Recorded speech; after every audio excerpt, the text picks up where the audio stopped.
in the age of e-commerce, technology is king. Be it official work, personal shopping, or home service needs, it's now all available with just one click. So why should travel be far behind? And we're not talking about a vacation, but actually your day-to-day transportation to your workplace. That's where Move and Sync Technologies comes into play, an aggregator that helps companies manage their employee transportation. And to discuss the business model and growth outlook, we're joined today by Deepesh Agarwal, the co-founder of the company. Deepesh, thanks so much for joining us. It's a very unique model that we're discussing today. Take us through how exactly it works. Yeah, sure. Thanks.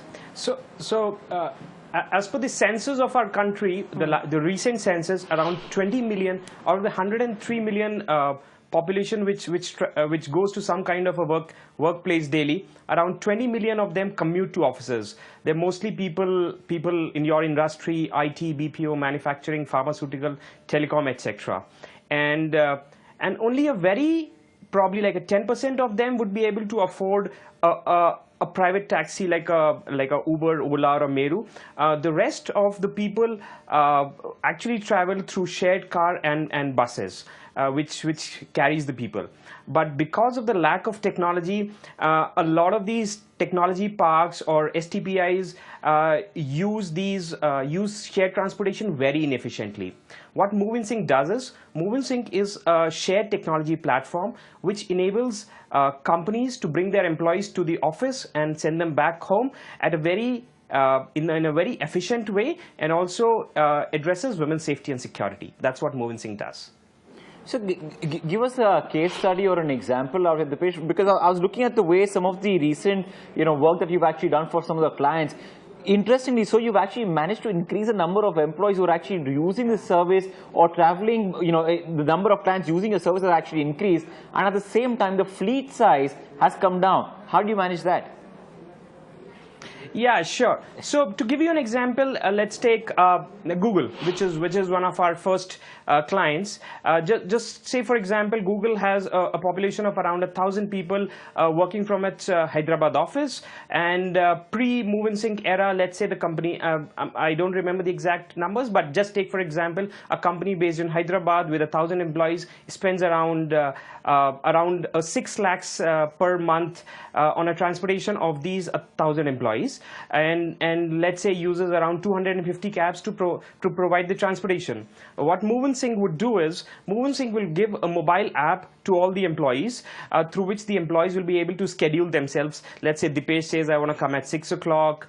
Somebody else says, I want to come at 7 o'clock and 8 o'clock. So every employee will be able to schedule himself or herself before a predetermined time. Then Move and Sync has a route optimization algorithm, which is a patented technology by Move and Sync, which says that, okay, if 100 people are going to come at 6 o'clock, then probably you need to use 25 of 4-seater Indicas to bring those people to the office in the minimum possible cost.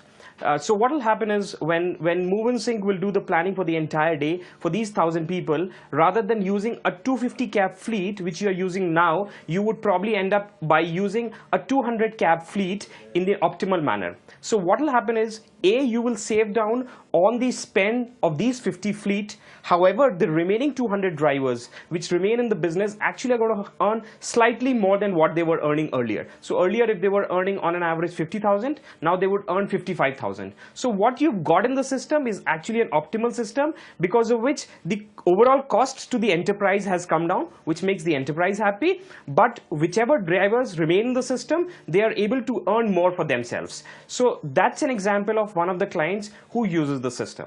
What the system also would provide to an end customer is that not only it's able to reduce the cost, which is very important, but it is able to ensure the employee safety and security. So many of these enterprises work late in the night, both for men and women. So let's say an employee, Richa, is traveling at 11 p.m. From the office to her home. Now, because of the system of Move and Sync, she sits into the cab, and there's an Android phone which is installed in the car, in which Richa would punch in her authentication ID.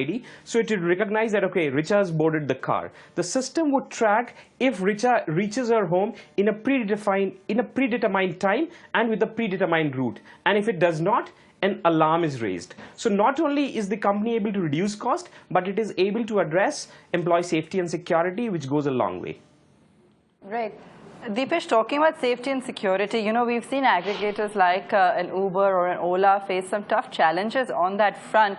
What is it that you're able to provide in terms of monitoring, you know, in the case of any kind of unforeseen instances, because some of these other companies have had some major issues there? No, absolutely, absolutely. Good. So, sure.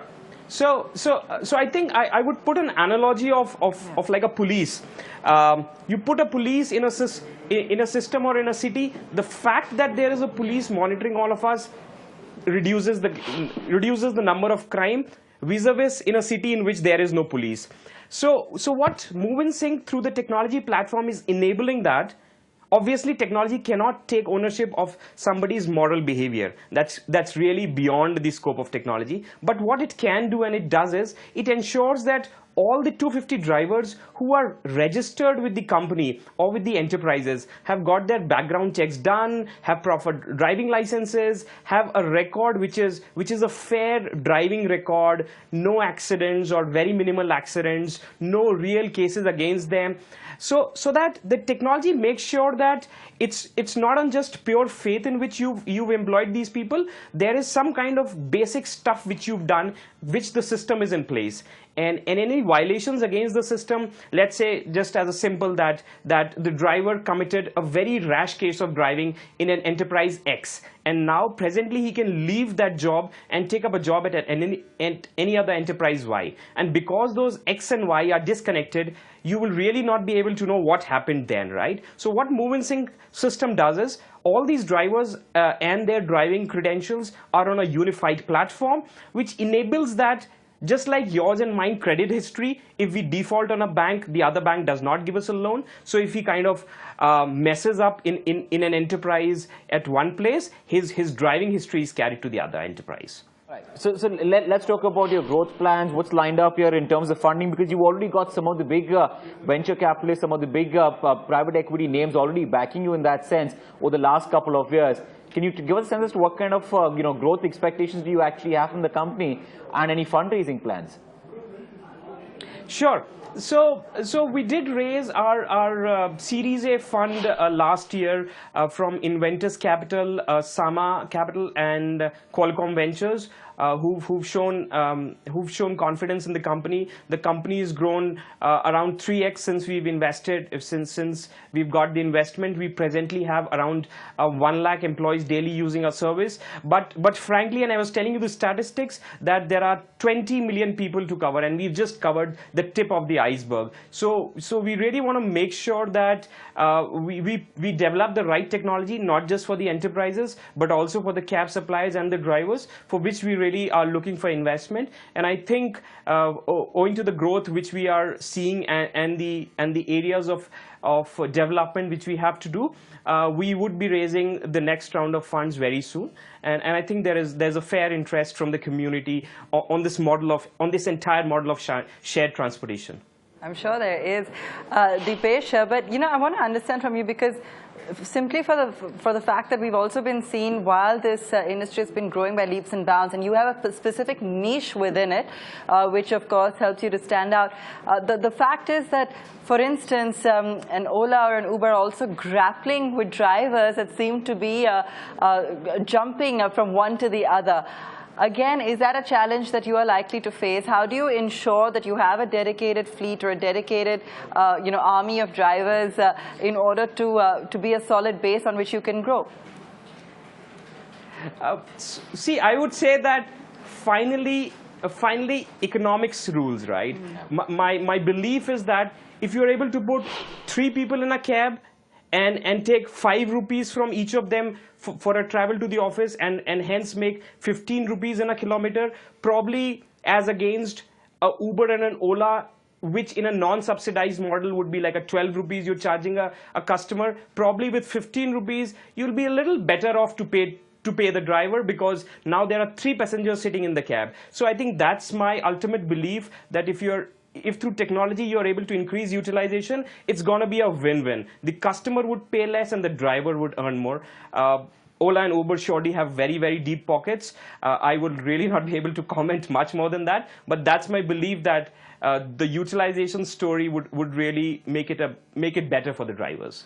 Fantastic, Dipesh. Great to get an insight into some of the plans there at Move in Sync and to learn more about it. Thanks so much for joining us today on the show. All right, on that note, it's a wrap on this edition of Countdown. Up next is Newsroom. Thank you for watching.